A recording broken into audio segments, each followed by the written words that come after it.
Hey everyone, Kevin P. McAuliffe here, and I am back again with another Boris TV tutorial. And you know something? I love Avid FX. Why do I love Avid FX?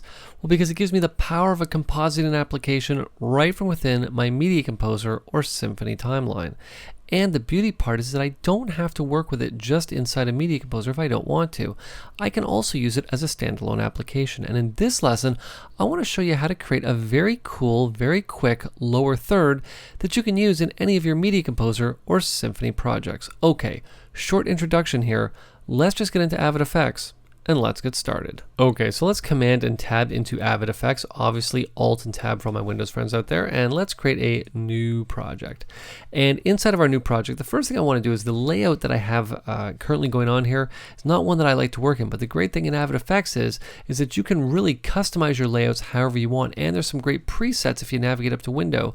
Come down to Workspace, you can see we have a whole bunch of great presets in here, or preset workspaces based on what you want to do. Now for me, I normally like to work in my standard view, which I actually have saved out as a preset right here. There we go. Okay, now the second thing that I want to do is I actually want to come up to Edit, and I want to come down to the project settings just to make sure that our duration is 10 seconds long. Now right now I'm working in 1280 by 720, 2398, because that's pretty much how I work with all the footage that I work with inside a Media Composer. So I have the project laid out correctly right now. So all I'm going to do is simply say OK, and I'm just going to delete these two layers of video because I don't need either of them for the purposes of what we're doing. Okay, so let's create our lower third. Now, you're going to notice up here in the canvas that we have the title safe markers up here. And if you don't have those title safe markers set up, it's actually very easy to add them. All you're going to do is you're going to navigate right down here to the toggle on-screen controls button. You're simply going to click on it, and there's title safe right there. Very cool. Now, obviously, the reason that we want title safe up is so that we can set our lower third up really in the lower third of the screen.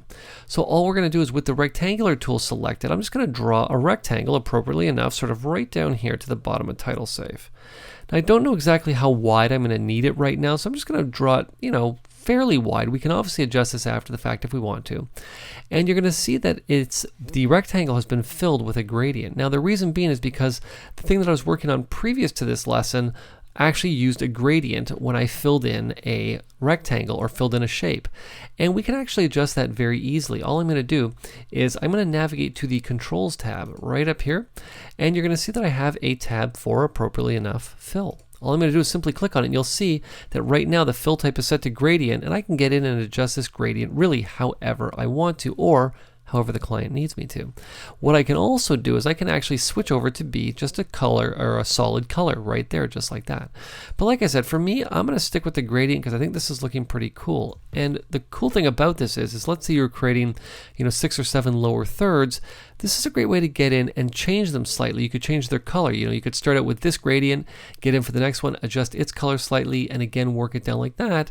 So you're changing it up throughout the entire length of your show, which is a very cool and very quick way to work inside of Avid FX. Okay, so let's get in and let's customize our spline element right here, our spline track. All I'm going to do is I'm going to select the spline track, and we're going to add an effect to it. What I'm going to do is I'm going to navigate up to Filters.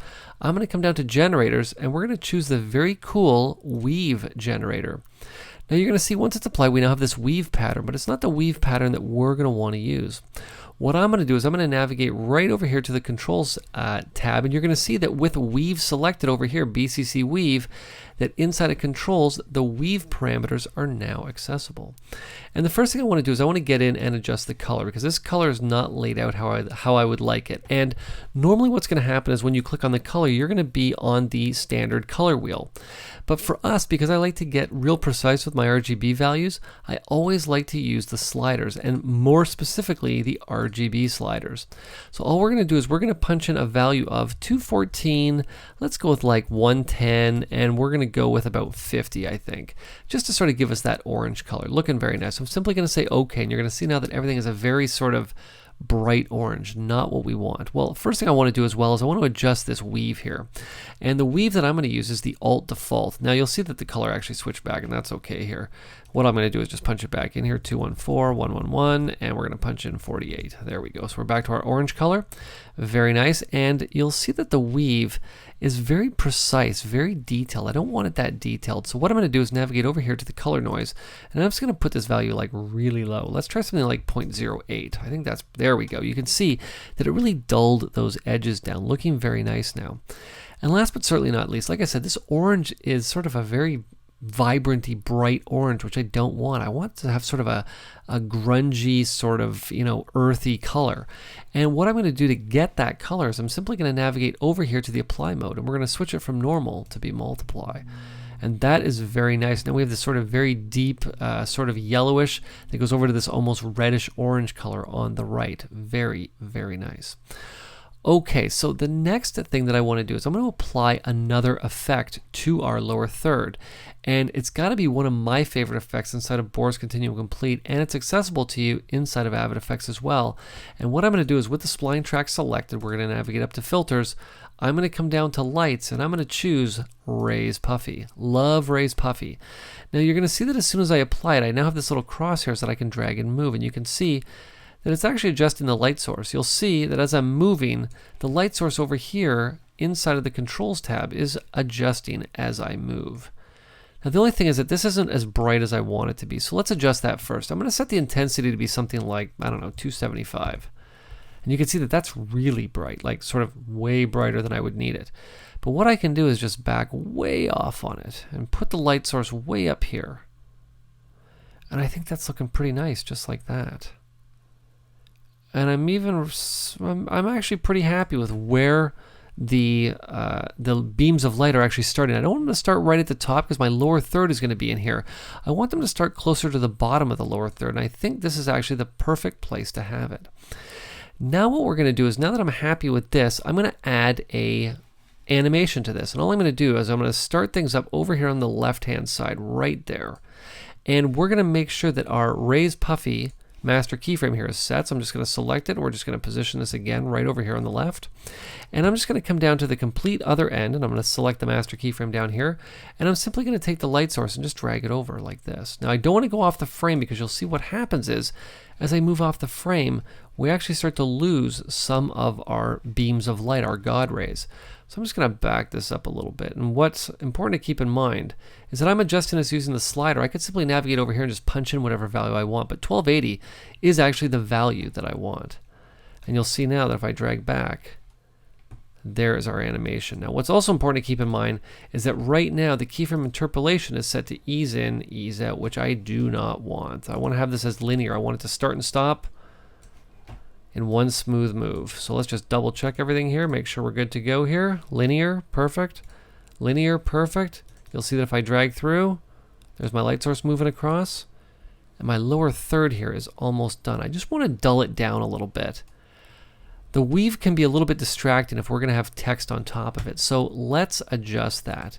What we're going to do is we're simply going to, with our spline track selected, navigate back up to filters, down to color and blurs, and we're going to come over and add a Gaussian blur.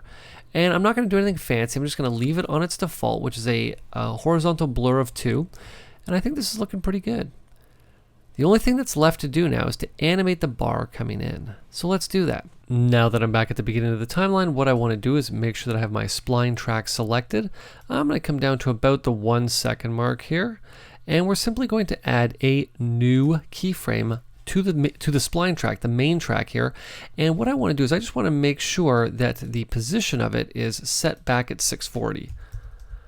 Now what I'm also going to do is I'm just going to set this to be a linear keyframe interpolation. What I'm going to do is come right back to the beginning of the timeline, to that first keyframe, and we're going to adjust the X position right off screen like such. There we go.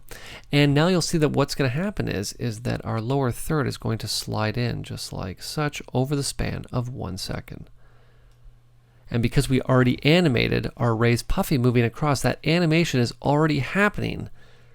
It's actually happening right down here as opposed to in the main spline track. The spline track is doing the move in, and the Rays Puffy layer is animating across, independent of each other.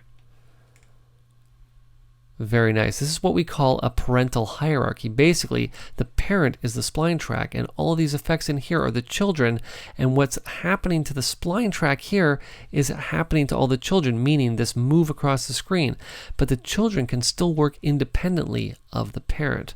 So it's something important to keep in mind if you're new to Avid FX. Very cool. And of course, what we can also do if we want to is we can come up and we can add some motion blur to our animation. I can simply enable motion blur, and you're going to see now that in the middle of the move, I can actually turn it on and off so you can see it here.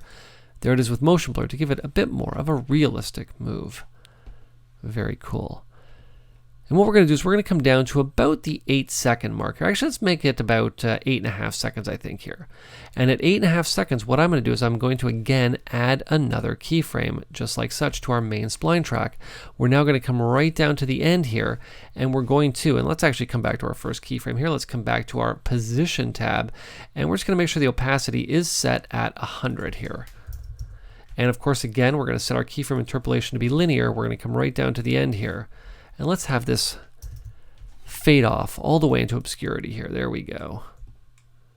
Perfect. And now we're ready to get in and add text to our animated lower third. Now to add text to our lower third is very simple. What we're going to do is navigate right down here to the Add Vector Text button. I'm simply going to click on it, and as soon as I do, the text window opens up. Now you've actually had access to the text window the entire time. You simply needed to navigate up to Window, and you can see there it is right there. Command and 4 for all the Mac users, Control and 4 for all of my Windows friends. Now what we're going to do is we're just going to type in, why don't we key myself here? I'm going to be Kevin P. McAuliffe. And I am a Boris TV trainer. Now you can see that what's happening is as it's being typed out, it looks like it's actually not there, but if you take a closer look, you can actually see it over top of the checkerboard background. Now normally how I like to do my lower thirds is I like my name to be bigger than the actual job title itself. So all I'm going to do is simply select the job title, and let's just put that down at something like, I don't know, 28 maybe. I think that's actually looking pretty good. Now what I'm going to do just before I move on here is I'm just going to adjust the position of my text, and I'm going to come right back to the beginning here. What I should actually probably do is I'm just going to twirl this up here for a second, and we're just going to actually have this element start right where our lower third bar actually finally animates itself in. And I'm just going to start the text there as well, just like that. There we go. Perfect. Okay. So let's adjust the position of Kevin P. McAuliffe just so that I can see it a little bit better. I'm just going to adjust the Y position here. We're just going to put it right down here over top of the lower third, and look at that. The sizing is actually pretty good. Now, of course, we can get in and adjust the bars we needed to, adjust the text sizes we needed to, but for the purposes of what I'm doing, I think I'm happy with this. Now what I need to do is just adjust the kerning a little bit, because that seems to be a little bit stretched out. So all I'm going to do is head right back to the text window. I'm just going to select everything. I think I'm going to put the kerning at somewhere about 2, I think. Nothing crazy. Even that might be a little bit too much. Maybe we'll just stick with 1. There we go. I think that's looking very nice. Now I want to add a drop shadow to my text as well, because it doesn't really stand out from the lower third as punchy as it should. So what I'm going to do is I'm going to select the text layer, and I'm going to, of course, now navigate back to Controls. Inside of Controls, I'm going to come to Shadow. We're simply going to enable the drop shadow. I'm going to put the distance about 2, and I think I'm going to put the softness, actually maybe we'll put the distance about 3. And I'm going to put the softness somewhere about the same, probably about 4 maybe. There we go. That's looking pretty good. Okay, I think we're ready to animate this lower third onto the screen. So let's do that. What we're going to do is from Shadow, we're actually going to move right over here to Type On. And what's very cool about Type On, you'll see that if I basically take the text Type On and I just grab it and drag it, you'll see that right now the text is just typing onto the screen. Just basically cuts on each individual character as I drag the bar across. But you know what? To be perfectly honest, that's a little bit boring. Let's spice this up a little bit. I think what I want to do is I want to have each one of these not cut on, but fade on. So how do I adjust that? Well, all I'm going to do is navigate right down here inside of the Type On controls, right down here to fade. I'm going to put it down here somewhere at about 15. And you'll see now as I drag through, the characters are now actually fading in. Impressive, you say, Kevin? Not as impressive as this is. What I also want to do is I actually want to have the text appear big and then shrink down into place as we do the animation in. So how do I do that? Well, very simple. Let's come down to the Scale X. I'm going to set the Scale X value to be about 250. And I'm going to do the exact same thing with the Scale Y value, 250. Now take a look at what happens. You can see now that the text actually starts big and shrinks down into position.